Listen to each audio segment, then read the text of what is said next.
Hi, welcome to my channel. Another episode or chapter of the divorce. Pretending to love me part 3 remains. Let's start reading. Father, do not be angry. Please, your health. Alexander begged. Promise you are not going to marry with that woman. Although the ringleader is breathing hard, you can hear his displeasure in voice, his tone of voice. Promise that William will be your only wife, the only Mrs. Williams of the fifth generation. Father, I promise, Leader said it between his teeth, and Leader sighed stridently. I am old, and death is already breathing down my neck. Mr. Williams, take a breath. Valentina is the ideal. I was also forced to marry your mother, and although I was so confused with her, I love her and I cannot alive without that woman, because when you are wise you make the best decision. And I, Mr. Williams, take a deep breath. We can talk about this later. Father advised Alexander, since Mr. Williams does not have the strength to speak. Listen, I choose her for you because I am sure that she is the ideal woman. As my dear father said, I choose her for you because she has a good heart, and he was very right. Because if your mother was not a good heart, she would have left me when I failed her as a husband. And look how hard it was for me to win her heart back. But here we are. She is my treasure. The woman on the street give me pleasure, Alexander, but those in the house give love, care, attention, unconditional love, and good pleasure if one as a man does it. And it should be, do not, stupid son. Do not lose that girl. Look how beautiful she is. I can assure you that the woman who is your lover is only out of interest. Father, Lori is the woman I wanted to marry. It is just that we grew apart a little, but nothing. Your wife is Valentina Williams. I do not expect any other woman in this family. Do not tarnish Valentina name. Now I understand her behavior towards you. Do not think that I did not realize the day we went to lunch at your house. It is very his disgust and pain are notable. I am old, but an old man who has experience, because your grey hair is not painted. The ringleader coughed again. Do not worry, father. I will do the right thing. Just give me time. Time is what there is not. It is all or nothing. Alexander remained silent, meditating on his father's words. Go away, Alexander, the leader orders. Alexander signs and looks at his father once more and then leaves. He feels guilty. Who sent those fucking photos? Alexander mentally asks himself.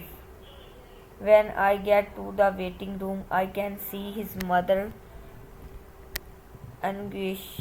How is your father, son? Mrs. Williams approaches Alexander. It is okay. He just needs rest. You can go with him. Alexander informs him without taking his eyes off Latinia.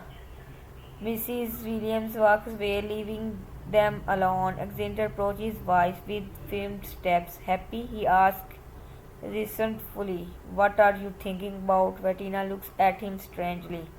You sent photo to my father where I am with Laurie and proposing marriage. You are crazy, Bettina frowns. It is your damn fault. My father is on that stretcher. He almost died. Is that how much you value him?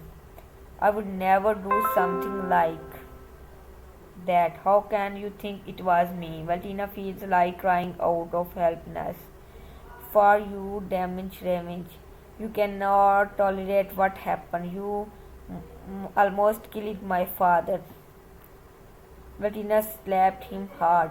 Alexander grabbed her arm tightly, but she broke free of your grips and then pushed him away. You are an idiot. Cynical. I do not have the cold blood like you. How do you something that ends the life of the only man who really loves me, the only one who extended his hand to me when I needed it most? I am not cruel enough to hurt him. All this that is happening, it is because of you fucking bad decisions. So you do not have to blame someone when everything is your fucking fault. Martina is very upset. She goes to Mr. Williams' rooms. It's hurt her. Her heart hurts a lot. Cautiously entering this room, regaining strength, she watches as the pair of elderly people hug each other. Valentina could not stand it. She had to leave the room. She feels very sensitive. At least the ringleader is stable. She preferred to come later.